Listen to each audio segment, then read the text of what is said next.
Dear viewers, welcome to Lit Space. Today we are going to discuss in Lit Space Bob Dylan's popular song Blowin' in the Wind. Bob Dylan is a celebrated American singer, songwriter and poet. His enticing songs have a distinctive poetic appeal. The Nobel Prize for Literature in 2016 was awarded to Bob Dylan for having created new poetic expressions within the great American song tradition. He can be read and should be read, and is a great poet in the English tradition, commented the permanent secretary of the Swedish Academy. And Blowin' in the Wind is immensely popular with lovers of music and poetry. Obviously, when melody blends with poetry, the effect is magical. The song is appealing because it is the finest expression of the values of freedom and civil rights. Yet, for all its concern with the glorious ideal of liberty, it is one of the most intriguing of poems. Its mellifluous refrain keeps us pondering over its ambiguity. We are going to try to unravel the mystery of the tempting refrain.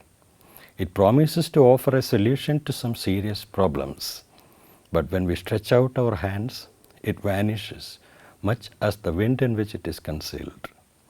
The poem is composed of a series of questions. On the surface, it appears that these questions are variations on the same theme. That is how it is generally understood, and the evasive answer appears to be common to all the questions. After reading the poem, we feel that it's unfortunate that humanity fails to catch hold of the obvious answer. Hence, it's important that we examine the questions seriously. The first of these is about the desperate struggle of the oppressed man to gain respect as a human being. Let's have a look at the lines. How many roads must a man walk down before you call him a man? The second is intended as a reinforcement of the theme of restless rowing in search of dignity and freedom. We will quote the lines. How many seas must a white dove sail before she sleeps in the sand? It's a figure that is supposed to corroborate the question already posed, but it does more. The agonized, vain wanderings of the oppressed man is different from the dove's quest for peace and comfort. The dove undertakes the restless flight not because of any human act of cruelty. It's part of nature's mystery. But the situation of the traveler is one of human making. The importance of the human agency is emphasized in the next query. Yes, and how many times must the cannonballs fly before they are forever banned? We will also look at the goals sought. The oppressed man wants to be treated as a man. He longs for freedom.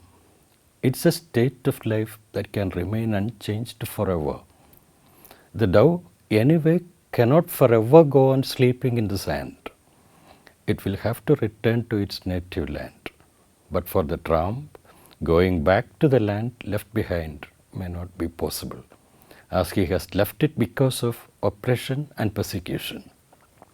What is more important than the direct questions is the inconsistency that lies embedded in the poem. The inconsistency of equating natural phenomena with human experiences. For the reader, it's a disturbing riddle. It repeats itself like the enticing refrain. The answer, my friend, is blowing in the wind. The answer is blowing in the wind. In the first section, our attention has been on the anomalous collation of occurrences in the natural world and the experiences of human beings. Let's now pass on to the next section, where the contradiction we are talking about is more obvious. See how questions are linked up at the opening of the section. Let's read the lines. Yes, and how many years must a mountain exist before it is washed to the sea? And how many years can some people exist before they are allowed to be free? Before looking for the answer, we should convince ourselves that it's an ideal to be cherished. But the question about some peoples is more concrete. The lines capture their longing for freedom. How long will it take for them to be free? About the time taken for the mountain to crumble down and be washed down to the sea. The riddle we are talking about arises from equating people attaining their freedom and the mountain caving in. The collapse of the mountain is a natural phenomenon and is described as such in the poem. There is no human intervention in this. The poem seems to imply that for all the glory associated with freedom, people should restrain their longing for it, as it may take ages for them to attain it. The last section is a sort of gloss on the poem. It explains why things look gloomy for the people who languish in the margins of society, driven by their dreams of a bright future. As long as people are indifferent to human suffering, life will be bleak and cheerless for them. I shall quote the lines. Yes, and how many times must a man look up before he can see the sky? And how many years must one man have before one can hear people cry? Yes, and how many deaths will it take till he knows that too many people have died? The answer that is blowing in the wind cannot solve all the problems raised in the poem. One answer cannot explain all the riddles. And if we read politically, there is a vague suggestion that the human situation, painful as it is as ancient and natural as the dove and the mountain. The refrain is ambiguous because of the inner contradictions in the poem.